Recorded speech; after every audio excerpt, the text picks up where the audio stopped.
నమస్కారం వి తెలుగు న్యూస్ కి స్వాగతం. హెడ్లైన్ చూద్దాం.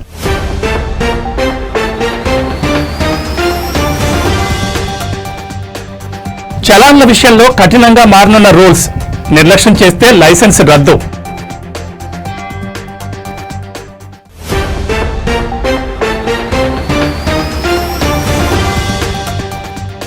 అన్ని మతాలను గౌరవించేవాడే అసలైన నాయకుడు. వైసీపీ హయాంలో ఆలయాల అభివృద్ధిని గాలి కొదిలేశారన్న అశోక్ గజపతిరాజు.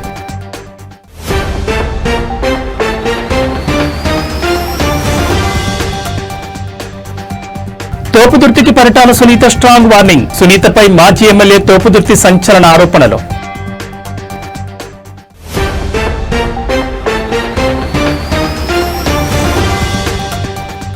కేబీసీలో 50 లక్షలు గెలుచుకున్న మహారాష్ట్ర రైతు. కౌన్ బనేగా కరోడ్పతి షోలో అమితాబ్ అడిగిన 14 ప్రశ్నలకు సరైన సమాధానాలు.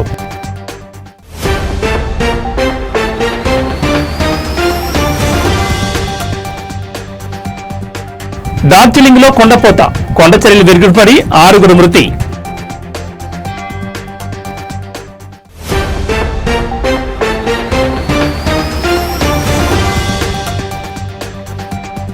గ్రీన్ జర్నీ పేరుతో ప్రజల రక్తం పీలుస్తున్నారు. ప్రభుత్వంపై కవిత తీవ్ర విమర్శలు.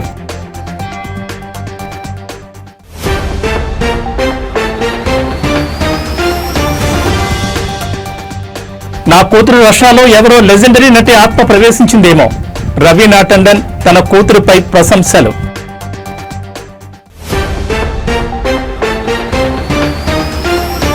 ఇక డీటెయిల్స్ చూస్తే ట్రాఫిక్ రూల్స్ పాటించకుండా వాహనం నడుపుతున్నారా? మీ వాహనంపై ట్రాఫిక్ చలానా పడినా పట్టించుకోవడం లేదా? అయితే మీరు అప్రమత్తం కావాల్సిన సమయం వచ్చేసింది.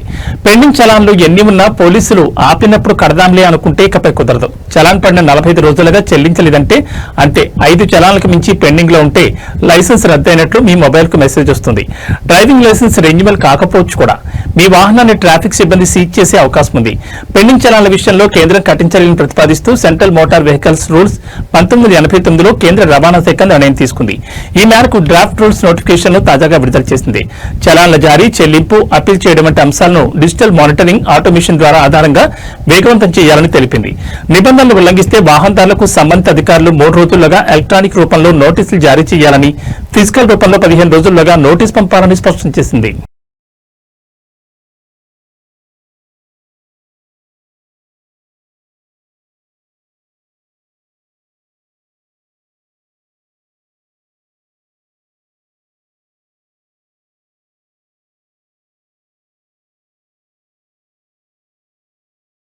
గత వైసీపీ పాలనలో దేవాదాయ శాఖ అధికారులు కేవలం మంత్రుల బూట్లు నాకుతూ కాలం గడిపారని గోవా గవర్నర్ పైడితల్లి అమ్మవారి ఆలయ అనువంశిక ధర్మకర్త అశోక్ గజపతిరాజు సంచలన ఆరోపణ చేశారు.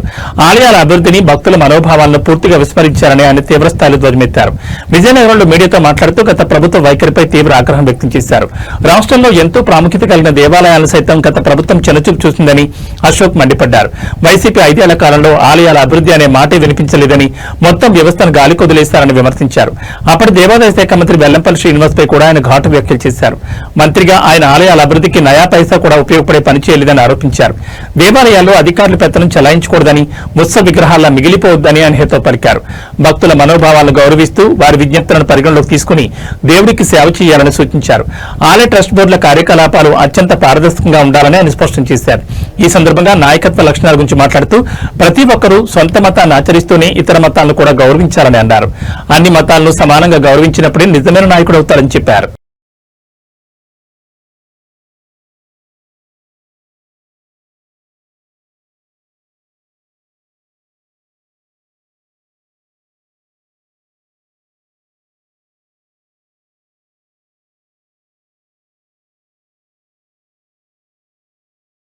అనంతపురం జిల్లా రాప్తా నియోజకవర్గంలో రాజకీయాలు ఒక్కసారిగా వేడెక్కాయి. వైసీపీ మాజీ ఎమ్మెల్యే తోపుదుర్తి ప్రకాష్ రెడ్డి చేసిన ఆరోపణలపై టీడీపీ ఎమ్మెల్యే పరిటాల సునీత తీవ్రస్థాయిలో విరుచుకుపడ్డారు. తనపై మరోసారి అసత్య ప్రచారాలు చేస్తే చెప్పు తెగుతున్నట్టు ఘాటుగా హెచ్చరించారు. ₹1 తీసుకున్నట్లు నిరూపిస్తే దేనికైనా సిద్దమని సవాల్ విసిరారు. రాప్తా నియోజకవర్గంలో హౌసింగ్ లబ్ధిదారుల నుంచి ఎమ్మెల్యే పరిటాల సునీత 10,000 చొప్పున వసూలు చేస్తున్నారని మాజీ ఎమ్మెల్యే తోపుదుర్తి ప్రకాష్ రెడ్డి ఇటీవల సంచలన ఆరోపణ చేశారు. నిరుపేదలను కూడా వదలకుండా పెద్ద ఎత్తున డబ్బులు దండుకుంటున్నారని ఆయన విమర్శించారు. తోపుదుర్తి ఆరోపణలు వ్యాఖ్యలపై పరిటాల సునీత మీడియాతో మాట్లాడుతూ తీవ్రంగా స్పందించారు. కారు కోతలు కూస్తే కఠిన చర్యలు తప్పవు. కడుపుకు అన్నం తిన్నవాడెవడూ ఇలాంటి నిరాధార ఆరోపణ చేయడం మండిపడ్డారు. తమ కుటుంబం 10 రూపాయలు జేబులోంచి తీసి పేదలకు సాయం చేస్తుంది తప్ప ఇతరుల వద్ద చేయి చాపే అలవాటు తమ రక్తంలోనే లేదని ఆమె స్పష్టం చేశారు. గత వైసీపీ ప్రభుత్వ హయాంలో తోపుదుర్తి ప్రకాష్ రెడ్డి ఇలాంటి పనులు చేసి ఉండొచ్చని, అందుకే ఆయనకు అలాంటి ఆలోచనలు వస్తున్నాయని పరిటాల సునీత ఎదురుదాడి చేశారు. ఈ ఆరోపణలు ప్రత్యారోపణలతో రాప్తా నియోజకవర్గంలో రాజకీయ వాతావరణం మరింత వేడెక్కింది.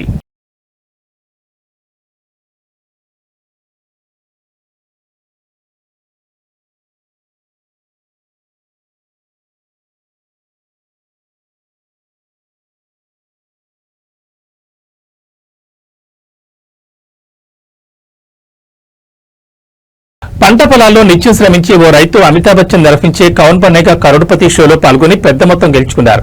వరదలు చీడపీడలతో పంట నష్టపోయిన ఆ రైతును అదృష్టం కేబీసీ రూపంలో వరించింది. షోలో అమితాబ్ అడిగిన 14 ప్రశ్నలకు సరైన జవాబులు చెప్పి 50 లక్షలు గెలుచుకున్నారు. ₹1 ప్రశ్న విషయంలో జవాబు తెలియక రిస్క్ వద్దనుకుని పోటీ నుంచి తప్పుకున్నారు. మహారాష్ట్రకు చెందిన కైలాష్ కుంటేవార్ తన కేబీసీ అనుభవం గురించి మీడియాతో మాట్లాడుతూ చిన్నప్పటి నుంచి తాను చదువుల్లో ముందుండేవాడినని చెప్పారు. కేబీసీ షో వినోదం కోసమేనని భావించేవాడినని, 2018లో ఈ షోలో డబ్బు గెలుచుకున్న వ్యక్తితో మాట్లాడాక సీరియస్ గా దీనిపై దృష్టి సారించారని చెప్పారు. అప్పటి నుంచి కేబీసీ కోసం ప్రత్యేకంగా సిద్దమైనట్లు వెల్లడించారు. రోజంతా పొలంలో కష్టపడ్డా ఇంటికొచ్చాక కనీసం 1 గంట పాటు కేబీసీ కోసం ప్రిపేర్ అయినట్లు కైలాష్ తెలిపారు. షోలో అమితాబ్ అడిగిన ప్రశ్నలకు వరుసగా సరైన జవాబులు చెప్తూ 50 లక్షలు గెలుచుకున్నారని, ₹1 ప్రశ్న విషయంలో కొంత సందిగ్ధం నెలకొందని చెప్పారు. దీంతో రిస్క్ తీసుకోలేక అప్పటి వరకు గెలుచుకున్న 50 లక్షలతో పోటీ నుంచి తప్పుకున్నట్లు కైలాష్ వివరించారు. తాను గెలుచుకున్న సొమ్మును ఖర్చు చేసే విషయంలో పిల్లల చదువులకే ప్రథమ ప్రాధాన్యమిస్తానని కైలాష్ తెలిపారు.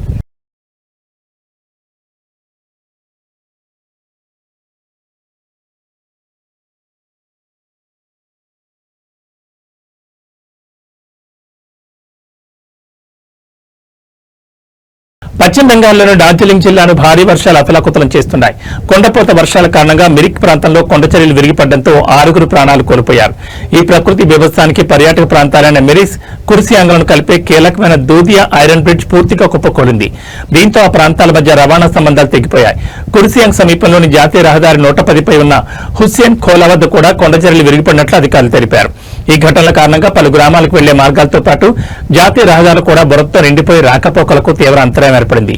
భారీ వర్షాల నేపథ్యంలో భారత వాతావరణ శాఖ డార్జిలింగ్, కాలింపాంగ్, కుచ్ బెహరా, జల్పైగురి, అలిపూర్ దుబార్ జిల్లాలకు రెడ్ అలర్ట్ జారీ చేసింది. ఉప హిమాలయ పశ్చిమ బెంగాల్ ప్రాంతంలో సోమవారం ఉదయం వరకు కొండపోత వర్షాలు కొనసాగే అవకాశం ఉందని ఐఎండీ తన బులెటిన్లో పేర్కొంది. జార్ఖండ్ పశ్చిమ ప్రాంతం, దాని పరిసరాల్లో కేంద్రీకృతమై ఉన్న అల్పపీడనం వల్లే ఈ వర్షాలు కురుస్తున్నాయని వాతావరణ శాఖ వివరించింది. ఈ అల్పపీడనం క్రమంగా బలహీనపడి బీహార్ వైపు కదులుతుందని అంచనా వేసింది. దక్షిణ బెంగాల్లోని ముర్షిదాబాద్, బీర్భూమ్, నాడియా జిల్లాల్లో కూడా సోమవారం వరకు భారీ వర్షాలు పడతాయని ఐఎండీ తెలిపింది. గత 24 గంటల్లో రాష్ట్రంలోని పలు ప్రాంతాల్లో ఓ మోస్తరు నుంచి భారీ వర్షాలు నమోదయ్యాయని, అత్యధికంగా బంకురాలో 65.8 మిల్లీమీటర్ల వర్షపాతం నమోదైందని అధికారులు వెల్లడించారు.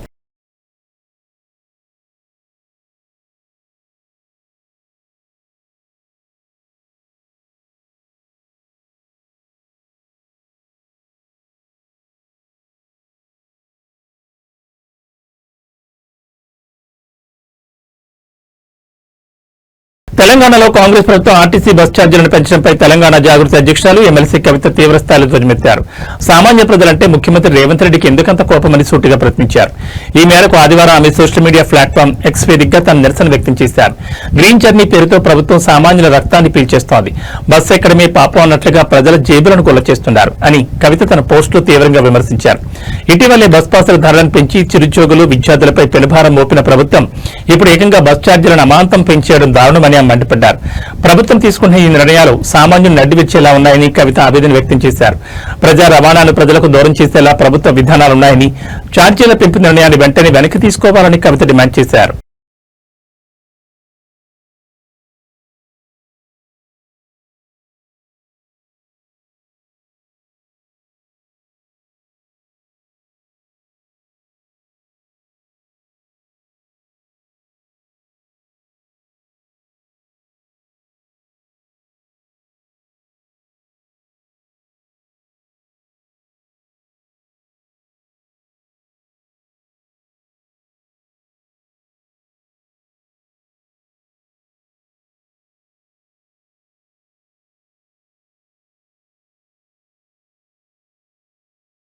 తన కుమార్తె రషా తడానీలో ఏదో ఒక లెజెండరీ నటి ఆత్మ ప్రవేశించి ఉంటుందేమో అనిపిస్తోందని బాలీవుడ్ సీనియర్ నటి రవీనా టండన్ ఆసక్తికర వ్యాఖ్యలు చేశారు. ఇటీవల ఒక ఆన్లైన్ మీడియాతో మాట్లాడుతూ కూతురి బాల్యం నుంచి ఆమె సినీ రంగ ప్రవేశం వరకు అనేక విషయాలు పంచుకున్నారు. రషా కేవలం 3-4 నెలల వయసు నుంచే విభిన్నమైన హావభావాలు ప్రదర్శించేదని ఆమె గుర్తు చేసుకున్నారు. రషా చిన్నప్పుడు అద్దం ముందు నిలబడి ఏడుస్తున్నట్లుగా నటించేది. అంత చిన్న వయసులో అద్దంలో తన హావభావాలను చూసుకోవాలని ఎలా అనిపించిందో అర్థమయ్యేది కాదు. తనలో ఎవరో గొప్ప నటి ఆత్మ ఉందేమో అని మా అమ్మతో ఎప్పుడు అనేదాన్ని. అప్పుడు ఆమె నా మాటలను పెద్దగా పట్టించుకోకపోయినా ఇప్పుడు రషా నటన చూస్తుంటే ఆశ్చర్యంగా ఉందని రవీనా తెలిపారు.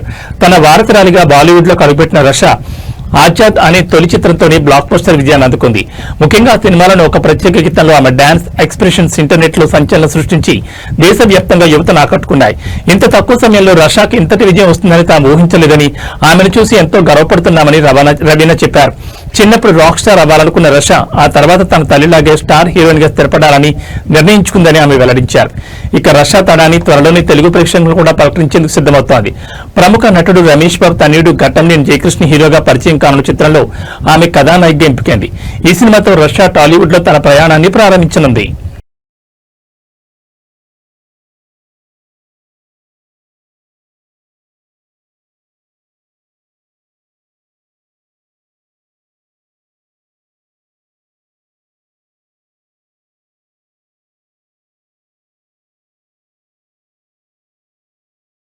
సభ్య సమాజం తలదించుకునే ఘటన తిరుపతి జిల్లాలో వెళ్లి చూస్తుంది. కన్న కూతురి కాపురంలోనే చిచ్చిపెట్టిన ఓ తల్లి ఏకంగా ఆమె భర్తని పెళ్లి చేసుకునేందుకు సిద్దపడింది. ఈ దారుణాన్ని అడ్డుకునేందుకు ప్రయత్నించిన కూతురిపైనే హత్యాయత్నం చేసింది. స్థానికుల కథనం ప్రకారం కేవీబీపురం మండలంలోని ఓ గ్రామానికి చెందిన 15 ఏళ్ల బాలిక 18 ఏళ్ల యువకుడు 5 నెలల క్రితం ప్రేమ వివాహం చేసుకున్నారు. భర్త చనిపోవడంతో బాలిక తల్లి కూడా వారితోనే కలిపి ఉంటుంది. ఈ క్రమంలో ఆమె తన అల్లుడితో వివాహేతర సంబంధం పెట్టుకుంది. ఈ బంధం ముదిరి ఏకంగా పెళ్లి చేసుకోవాలని నిర్ణయించుకున్నారు. శుక్రవారం రాత్రి కూతురు చూస్తుండగానే ఆమె భర్త చేత తాడి కట్టించుకోవడానికి తల్లి ప్రయత్నించింది. తన భర్త తల్లి మెడలో తాళి కడుతుండడానికి చూసి ఆ బాలిక అడ్డుకుంది. దీంతో ఆగ్రహంతో ఊగిపోయిన తల్లి అల్లుడు కలిసి ఆమెపై దాడికి తెగబడ్డారు. రోకలి బండ తీసుకుని బాలిక తలపై బలంగా కొట్టారు. బాధితురాలు ఆర్తనాదాలు విన్న చుట్టుపక్కల వారు వెంటనే అక్కడికి చేరుకుని బాలికను కాపాడారు. జరిగిన దారుణం తెలుసుకుని తీవ్ర ఆగ్రహానికి గురైన స్థానికులు ఆ తల్లి అల్లుడికి దేహశుద్ధి చేసి పోలీసులకు అప్పగించారు.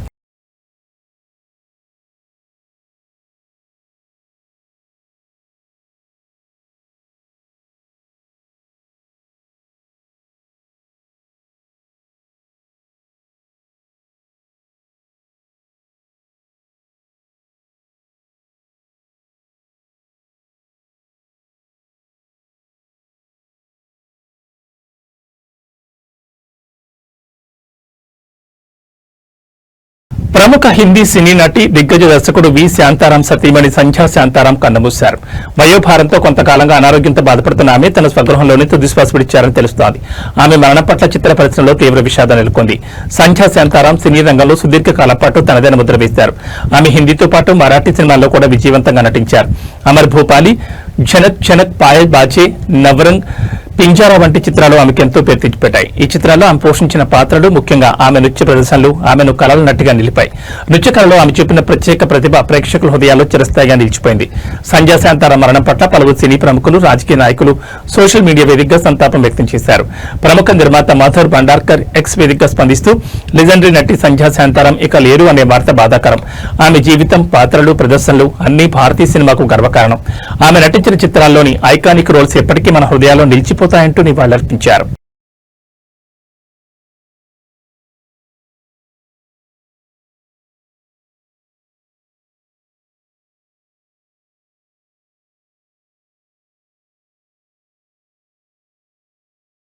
భారత సంతతికి చెందిన ఆస్ట్రేలియా యువ క్రికెటర్ హర్జాత్ సింగ్ చరిత్ర సృష్టించాడు. పరిమిత ఓవర్ల క్రికెట్ లో ఎవరూ ఊహించని రీతిలో ట్రిపుల్ సెంచరీ బాది ప్రపంచం దృష్టిని ఆకర్షించాడు. శనివారం సిడ్నీలోని పార్ట్నర్ పార్క్ లో వెస్టర్న్ సబర్స్ తరపున ఆడిన హర్జాత్ సిడ్నీ క్రికెట్ క్లబ్ పై ఆకాశమే హద్దుగా చెలరేగాడు. కేవలం 141 బంతుల్లోనే 35 భారీ సిక్సర్ల సాయంతో 314 పరుగుల విధ్వంసకర ఇన్నింగ్స్ ఆడాడు. ఆస్ట్రేలియా గ్రేట్ క్రికెట్ చరిత్రలో పరిమిత ఓవర్ల ఫార్మాట్ లో ట్రిపుల్ సెంచరీ సాధించిన మొట్టమొదటి ఆటగాడిగా హర్జాత్ నిలిచాడు. ఈ అద్భుత ప్రదర్శనతో new south wales premier first grade క్రికెట్లో ట్రిపుల్ సెంచరీలు చేసిన ఫిల్ జాక్విస్, విక్టర్ ట్రంపర్ వంటి దిగ్గజాల సరసన చోటు సంపాదించాడు. హర్జాస్ సిడ్నీలో జన్మించినప్పటికీ అతని మూలాలు భారత్లోనే ఉన్నాయి. అతని తల్లిదండ్రులు 2000 సంవత్సరంలో చండీగఢ్ నుంచి సిడ్నీకి వలస వెళ్లారు. 2024 అండర్-19 ప్రపంచ కప్ ఫైనల్లో భారత్పై 55 పరుగులు చేసి ఆస్ట్రేలియా విజయంలో కీలక పాత్ర పోషించడం ద్వారా హర్జాస్ అప్పట్లోనే వార్తల్లో నిలిచారు. ఆ మ్యాచ్ లో ఆస్ట్రేలియా తరపున అదే అత్యధిక స్కోర్ కావడం విశేషం. ఈ రికార్డు ఇన్నింగ్స్ పై ఫాక్స్ క్రికెట్ తో హర్జాస్ మాట్లాడుతూ, నా కెరీర్ లోనే ఇంత క్లీన్ గా బంతిని బాదడం ఇదే మొదటిసారి. ఆఫ్ సీజన్ లో నా పవర్ హిట్టింగ్ పై చాలా కష్టపడ్డాను. ఆ కష్టం ఈ రోజు ఫలించినందుకు గర్వంగా ఉందని చెప్పారు. గతంలో బయట విషయాల గురించి ఎక్కువగా ఆలోచించేవాడినని, కానీ ఇప్పుడు కేవలం తన ఆటపైన దృష్టి సారించానని పేర్కొన్నారు. ఈ అసాధారణ ప్రదర్శన హర్జాస్ కెరీర్ కు గొప్ప మలుపుగా మారే అవకాశం ఉంది. అతని సహచరులైన శామ్ కాన్స్టాస్, హ్యూ వీప్చియన్ వంటి వారు ఇప్పటికే రాష్ట్ర స్థాయి జట్లకు ఆడుతుండగా, కాన్స్టాస్ టెస్టుల్లో కూడా అరంగేట్రం చేశాడు. ఈ ట్రిపుల్ సెంచరీతో హర్జాస్ కూడా ఆస్ట్రేలియా జాతీయ సెలెక్టర్ల దృష్టిలో పడ్డాడు.